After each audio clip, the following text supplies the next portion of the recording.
Tinggal saya mau jawab pertanyaan, kira-kira kenapa Allah nggak bisa kelihatan? Karena Allah Subhanahu wa Ta'ala itu sangat besar.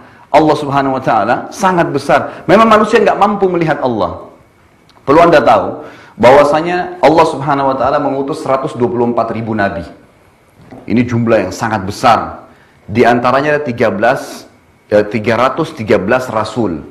Bedanya antara nabi dengan rasul, kalau nabi seseorang yang Allah utus tidak membawa syariat baru, hanya menyampaikan kepada kaumnya apa yang disampaikan nabi atau rasul sebelumnya. Kalau rasul seseorang yang Allah utus membawa syariat baru, ajaran baru, menghapus ajaran sebelumnya. Gitu kan konseptualnya. Baik, yang wajib Anda imani sebagai orang muslim, pengikut Muhammad SAW adalah 25 nabi dan rasul yang disebutkan dalam Al-Quran. Jadi masih banyak yang belum diceritakan kepada kita. Dan ini Allah ceritakan dalam Al-Quran, A'udzubillahi minasyaitonirrajim, minhum man qasasnahum 'alaika wa minhum man lam naqsushum 'alaik. Ada Muhammad, nabi-nabi yang kami ceritakan kepadamu dan masih banyak yang belum kami ceritakan kepadamu. Jadi masih banyak yang belum sampai kepada kita. Baik, intisarinya 124.000 nabi ini belum pernah ada satupun yang pernah melihat Allah. Belum pernah ada satupun yang melihat Allah. Kenapa? Allah nggak bisa kelihatan, Allah nggak lihatkan dirinya kepada para nabi. Dengarkan jawabannya. Nabi Musa alaihissalam pernah berkata, waktu dia pergi ke Tursina, ya, di situ diperintahkan oleh Allah datang untuk menerima kitab Taurat selama 40 hari, 40 malam. Al-Quran itu turun lengkap selama 23 tahun. 13 tahun di Mekah, 10 tahun di Madinah, baru lengkap 30 juz yang kita dapat sekarang. Kalau Taurat enggak, 40 hari lengkap semua turun. Syaratnya Nabi Musa pergi ke gunung Tursina, nunggu tiap hari turun 1 surah, 3 surah, 5 surah sampai lengkap. Hari ke-37 dari 40 hari itu Nabi Musa alaihissalam tiba-tiba bertanya begini. Jibril datang, nurunin surah, lalu dia mengatakan, wahai Jibril, sampaikan kepada Allah. Dia mengatakan dalam Al-Quran, Rabbi arini anzur ilaih. Wahai Tuhanku, izinkan aku melihat kepadamu. Nabi Musa penasaran, mau lihat Allah. Gitu kan? Lalu dijawab oleh Allah SWT. Allah nggak jawab langsung Musa. Melalui Jibril lagi turun, Jibril mengatakan lagi, katakan kepada Musa, lan tarani. Kata-kata lan, itu dalam bahasa Arab artinya tidak akan pernah. Kau tidak akan pernah mampu melihatku, hai Musa. Tapi Allah nggak mau kecewakan Musa. Sebagai manusia, ingin diajak dialog dengan akalnya. Kenapa Allah nggak bisa kelihatan gitu? Lalu dia mengatakan, walakin yanzur ilal jabal. Tapi coba kamu lihat, hai Musa, gunung-gunung yang sangat banyak dan kokoh, gunung batu di sekitarmu. Di sini perlu Anda tahu, kata ulama tafsir, sekitar Tursina itu ada puluhan gunung batu. Dan semuanya kokoh-kokoh gitu kan. Ya kalau kita lihat di Mesir itu ada piramida yang satu batunya saja para ilmuwan mengatakan bisa sekian ton beratnya. Mereka masih bingung gimana dulu Fir'aun menyuruh orang-orang nyusun sampai seperti piramida sekarang gitu. Nah di Tursina itu ada gunung-gunung batu yang luar biasa mungkin puluhan kali lebih besar daripada piramida. Itu kuat-kuat kokoh. Nabi Musa kagum-kagum dengan gunung batu itu. Dia juga kagum dengan pergantian siang malam selama 37 hari di puncak gunung. Kemudian hujan, sebentar panas, sebentar dingin, burung-burung yang berterbangan, hewan-hewan yang lari di lereng gunung, air yang mengalir di situ, dan ada sungai di bawah. Dia bingung, dia penasaran dengan itu semua. Lalu yang dia paling kagum gunung-gunung. Allah mengatakan, tapi coba lihat ke gunung-gunung itu. Fa in istaqarra makanahu fasawfa tarani. Kalau saya datang, kemudian gunung-gunung itu mampu menampung kedatanganku, maka kau akan bisa melihatku, hai Musa. Apa yang terjadi? Falamma tajalla rabbuhu lil jabal. Waktu Allah baru niat saja datang, belum datang, baru mau datang, ja'alahu dakka. Semua gunung itu hancur berantakan, tidak berani menampung kedatangan Allah Subhanahu wa taala. Wa kharra Musa sa'iqa, dan Musa tiba-tiba pingsan. Waktu Nabi Musa bangun, kata Allah, langsung dia mengangkat tangan ke langit mengatakan amantu billah, saya beriman kepada Allah, gitu kan?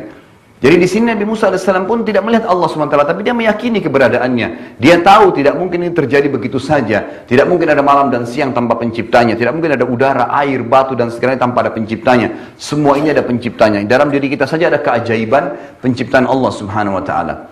Lalu yang terjadi jemaah sekalian adalah masih pertanyaan kecil, kenapa lagi Allah tidak bisa kelihatan? Nabi Muhammad SAW waktu pulang dari Mi'raj, dari langit, kemudian terima perintah waktu sholat, itu ketemu dengan Aisyah, istrinya, dan berkata, lalu Aisyah berkata, ya Rasulullah, apakah anda melihat Tuhan anda pada saat anda Mi'raj ke langit? Lalu dia berkata apa?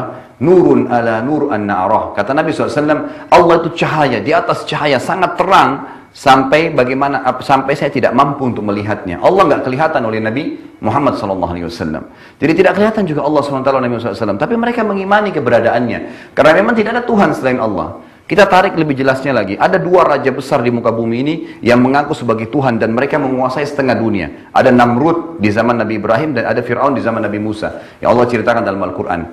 Anda tahu Namrud ini orangnya tinggi besar. Setiap hari itu selalu gulat dengan 10 prajuritnya dan dikalahkan. Sangat kuat. Ya, dan kerajaannya belum pernah dalam sejarah dicatat Namrud dan Fir'aun dikalahkan dalam peperangan. Tidak pernah. Selalu menang. Makanya dia ngaku sebagai Tuhan. Nabi Ibrahim datang mengatakan kepada Namrud, wahai Namrud, kamu hanya makhluk seperti saya, manusia biasa.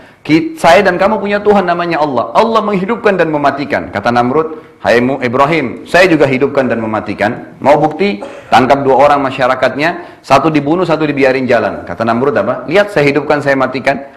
Ini kebodohannya, karena menghidupkan itu dari sesuatu yang tidak ada menjadi ada, dari telur yang cair menjadi anak ayam, gitu kan? Dari sperma sama sel telur jadi manusia kayak kita, bisa lari-lari, bisa loncat-loncat. Nah itu menghidupkan, ya? Dari sesuatu biji dilempar di taman, tumbuh pohon pepaya, itu menghidupkan kan? Tidak ada, ini cuma ditangkap, dibunuh, yang satu dibiarkan hidup, dia bilang saya hidupkan, saya matikan. Lalu Nabi Ibrahim AS mengatakan kalimat yang akhirnya membuat Namrud nggak bisa ngomong. Apa yang dia bilang? Hai Namrud, Tuhanku dan Tuhanmu Allah setiap hari memindahkan matahari dari timur ke barat. Setiap hari. Apa kamu bisa? Namrud nggak bisa ngomong. Mau bilang apa? Rambut aja yang tumbuh di kepalanya dia nggak bisa bilang dia yang tumbuhin, gitu kan? Bagaimana caranya dia mau mengatakan pindahin matahari? Nggak mungkin. Ini dalam diri dia saja gitu. Dia nggak bisa apa-apa. Lalu Anda tahu apa yang terjadi? Allah hinakan Namrud mati dengan seekor lalat. Udah tahu belum kisahnya itu? Ya. Seekor lalat yang membunuh Namrud loh, badannya besar. Setelah dia bakar Nabi Ibrahim tidak bisa terbakar, gitu kan? Karena kekuatan akidahnya. Waktu Nabi Ibrahim alaihissalam dilempar, jadi waktu dilempar, ya Nabi Ibrahim alaihissalam begitu mau tiba di api yang dibakar oleh Namrud, lalu Jibril alaihissalam datang. Jibril mengatakan, wahai Ibrahim, apa kau butuh bantuan saya? Kata Nabi Ibrahim alaihissalam? Perhatikan, Jibril yang datang ya. Dia mengatakan, wahai Jibril, kalau kepadamu saya nggak butuh, tapi kepada Allah saya butuh. Jibril ditolak bantuannya oleh Nabi Ibrahim AS. Maka Allah jadikan api itu dingin dan keselamatan bagi Ibrahim. Setelah itu Nabi Namrud Allah matikan dengan seekor lalat. Jadi ternyata setelah dia sombong, dia penasaran gimana lagi nih Ibrahim harus dibunuh, dibakar di api nggak mempan. Dia terus pikir untuk membunuh Ibrahim AS. Lalu Allah utus kepadanya seekor lalat saja yang hinggap di hidungnya. Dia usir, pergi, datang lagi. Usir, pergi, datang lagi. 3 hari mati gara-gara itu. Loh ini kisah nyata loh. Namrud mati gara-gara seekor lalat. Dia mau apain seekor lalat? Mau ditebas pakai pedang? Nggak bisa. Mau pakai prajuritnya ribuan orang? Nggak bisa. Allah hinakan, membunuh dia dengan seekor lalat, gitu loh. Itu luar biasanya. Fir'aun sombong mengaku sebagai Tuhan, lalu Allah tenggelamkan di lautan. Air yang dia bisa berenang, bisa dia minum, akhirnya tenggelam, nggak bisa buat apa-apa. Mati, Allah kekalkan jasadnya. Seperti itu keadaan mereka, orang-orang yang tidak beriman. Dengan jemaah sekalian, kenapa Allah nggak bisa kelihatan? Kalau Anda pernah dengar riwayat, Nabi Muhammad SAW waktu pulang dari Gua Hira, menerima pertama Iqra bismi rabbikal ladzi khalaq, itu selama 40 hari, 40 malam nggak bisa bangun dari ranjang. Gemetaran, ketakutan. Tahu alasannya kenapa? Dengarkan hadis dalam riwayat Bukhari. Kata Nabi SAW, telah datang kepada saya Jibril dengan poster aslinya sebagai malaikat. Dimanapun saya melihat atau memandangkan pandangan saya ke timur, ke barat, ke utara, ke selatan, di langit, di sana saya temukan badan Jibril memenuhi langit.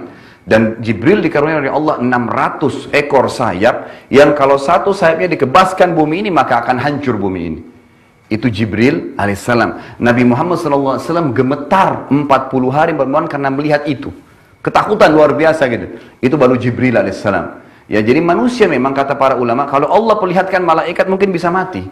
Kalau manusia diperlihatkan iblis oleh Allah, mungkin manusia bisa mati melihatnya. Jadi ada hal-hal yang Allah sembunyikan dari pandangan manusia, karena berbahaya kalau mereka melihatnya. Tidak mampu, manusia terbatas. Ya, itu tidak tahu. Kita bahkan tidak tahu oksigen yang akan kita hirup ini yang mana berbakteri, yang mana tidak. Kita nggak pernah tahu itu. Jadi kan jadi manusia sangat terbatas. Jadi jelas sekali konsepnya, bahwasanya kita tidak bisa melihat Allah Subhanahu wa taala, ada alasannya. Lalu kita jawab, kenapa kira-kira ada alasan yang tidak bisa kelihatan? Kalau Anda sholat, Anda selalu mengatakan Allahu Akbar. Apa itu akbar? Itu dalam bahasa Arab namanya siga mubalaghah. Sesuatu yang melampaui batas. Orang Arab itu kalau melihat sesuatu, misalnya benda besar dia mengatakan kabir. Tapi kalau di pandangan mata dia tidak ada lebih besar daripada itu, dia mengatakan akbar. Jadi kalau kita sedang menggunakan kalimat dalam sholat Allahu Akbar, kita sedang menggunakan dalam grammar bahasa Arab, ya dalam arti bahasa Arab bahwasanya saya mengakui Allah adalah zat yang maha besar, tidak lebih besar dari dia lagi. Apa alasannya? Baik, dengarkan hadisnya. Kata Nabi SAW, Allah menciptakan 7 lapis langit. Dalam surah Al-Mulk dikatakan, alladzi khalaqa sab'a samawatin tibaqa. Allah ciptakan 7 lapis langit tibaqa. 1, 2, 3, 4, 5, 6, 7. Bumi ini di bawah langit pertama gitu. Berikut semua bintang-bintang yang miliaran ini berada di bawah langit pertama. Makanya tadi di awal pertemuan saya katakan, ilmuwan pun mengatakan mustahil manusia bisa menjamah tangannya langit. Ya, mereka mengatakan miliaran bintang dan jaraknya sekian juta mil ini itu semua di bawah langit pertama gitu. Allah menciptakan 7 lapis langit dan bumi di bawahnya. Kata Nabi SAW, perumpamaan bumi kalian yang kalian tinggali dibandingkan dengan langit pertama di atas kepala kalian hanya seperti cincin dibuang di padang pasir. Jadi kalau dicabut cincin ini dilempar, nggak akan kelihatan. Kenapa? Padang pasirnya sangat luas. Makanya Anda berputar-putar dimanapun di muka bumi tidak pernah ada ujungnya langit. Ya, kalau ada yang pernah lihat sampaikan ya biar kita juga mau lihat gitu ya. Jadi nggak kelihatan, begitu terus. Kenapa? Karena sangat besar gitu. Kita aja dibanding dengan Jupiter atau matahari itu sudah sangat kecil seperti debu saja. Apalagi kalau mau dibandingkan dengan alam semesta. Lalu kata Nabi SAW, di atas langit pertama dan langit kedua, digabung antara langit pertama dengan bumi. Besarnya hanya seperti cincin dibuang di padang pasir. Langit ketiga juga begitu. Kedua, satu dan bumi digabung, tiga-tiganya hanya seperti cincin dibuang di padang pasir. Sampai langit ketujuh, langit keenam, 5, 4, 3, 2, 1 dan bumi. 7-7 digabung, dibanding langit ketujuh hanya seperti cincin dibuang di padang pasir. Lalu di mana kita berada nih? Bumi ini saja sudah sangat besar. Kita kalau punya tanah 1000 kali 1000 meter sudah sangat luas bagi kita. Di muka bumi ini, bagaimana dengan alam semesta? Dan langit ini dipenuhi dengan malaikat. Dipenuhi dengan malaikat. Malaikat ini, Bapak Ibu sekalian, ada yang sifatnya nama kelompok, ada yang nama individu. Kalau yang nama individu seperti Jibril, Mikail, Israfil itu cuma satu malaikat. Jibril cuma satu, Israfil cuma satu, Mikail, nggak ada kelompoknya. Tapi ada nama malaikat yang kelompok seperti Raqib dan Atid. Itu nama kelompok, Munkar dan Nakir. Artinya di bawah Raqib ada miliaran malaikat, di bawah Atid ada miliaran malaikat. Bayangin kalau setiap manusia ada Raqib dan Atidnya, kita jumlahnya sekarang 5 miliar manusia. Berarti Raqib Atid saya sudah 10 miliar. Kalau ada tiba-tiba orang meninggal, 1 juta orang kena tsunami, Munkar Nakirnya banyak, di bawah Munkar banyak malaikat, di bawah Nakir banyak malaikat. Bukan cuma 2 orang itu nyanyi sana sini gitu, kan gitu. Memang sudah begitu, ya, ada kelompoknya.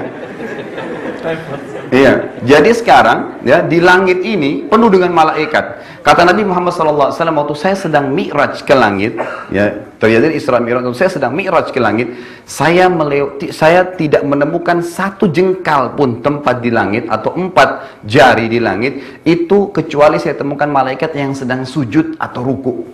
Penuh dengan malaikat. Di langit ketujuh kata Nabi SAW ada sebuah rumah namanya Baitul Ma'mur. Di tiap hari ditawafi oleh malaikat 70.000 malaikat pergi tidak akan pernah kembali selamanya. Besok 70.000, lusa 70.000 sampai hari kiamat. Tidak ada batasnya gitu. Jumlahnya sangat banyak. Dipenuhi oleh malaikat. Lalu di atas langit ketujuh ada Sidratil Muntaha. Kalau Anda pernah dengar pembatas antara hamba dengan makhluknya. Sidratil Muntaha ini kata Nabi SAW besarnya digabung antara 7 lapis langit dan bumi, 8-8-nya hanya seperti cincin dibuang di padang pasir. Lalu di atas Sidratul Muntaha Allah menciptakan sebuah lautan. Anda sekarang sedang berada di bawah dasar lautan dan seperti debu di bumi kita ya, apalagi kita di dalamnya. Bagaimana bisa kita tahu lautan ini? Kata Nabi SAW, lautan itu besarnya digabung antara Sidratul Muntahanya, 7 lapis langitnya dengan buminya, 9-9-nya hanya seperti cincin dibuang di padang pasir. Dibandingkan lautan itu. Kalau Anda mau lebih jelas, baca ayat, setiap kali Anda temukan kata-kata wakana arsyu alal ma, dan singgasananya Allah ada di atas air. Baca tafsirnya Anda akan tahu makna kalimat ini. Lalu kata Nabi SAW, di atas lautan itu ada singgasananya Allah. Yang singgasananya Allah itu arsy-nya Allah besarnya, digabung lautan tadi, Sidratil Muntaha, 7 lapis langit dan bumi 10-10-nya, hanya seperti cincin dibuang di padang pasir. Bagaimana dengan Allah yang ada di atasnya? Makanya kita mengatakan Allahu Akbar. Tidak akan mampu. Kita bahkan tidak mampu menatap matahari karena panasnya, gitu kan? Bagaimana kita bisa melihat Allah yang maha besar, gitu? Memang tidak mampu lihat, gitu. Tidak akan bisa kita melihat Allah Subhanahu Wa Taala. Makanya kalau Anda sering hafal waktu masih kecil untuk ngusir syaitan, kita baca ayat apa? Apa itu ayat kursi? Kursi itu bukan tempat duduk seperti bahasa Indonesia ya. Tapi kursi itu bahasa Arab artinya tempat pijakan kaki raja di singgasananya. Jadi kalau singgasana raja diinjak pijakan untuk naik ke atas, itu namanya kursi. Apa yang Allah katakan? Wasi'a kursiyuhu. Wasi'a itu artinya telah meluas, telah menutupi. Kursiyuhu, tempat pijakan kakinya dia, Allah, as-samawat, seluruh langit, wal ard, dan bumi ini. Tiap hari Anda baca ayat kursi, nggak tahu artinya gitu. Nah ini luar biasa ini. Makanya kalau baca ayat kursi, setan lari itu biasa, bukan cuma lari, bisa terbakar dia kalau baca itu gitu kan. Karena menceritakan tentang pijakan kakinya Allah SWT yang menutupi seluruh langit dan bumi ini. Itu ayat kursi, tanda-tanda kebesaran Allah Subhanahu wa ta'ala.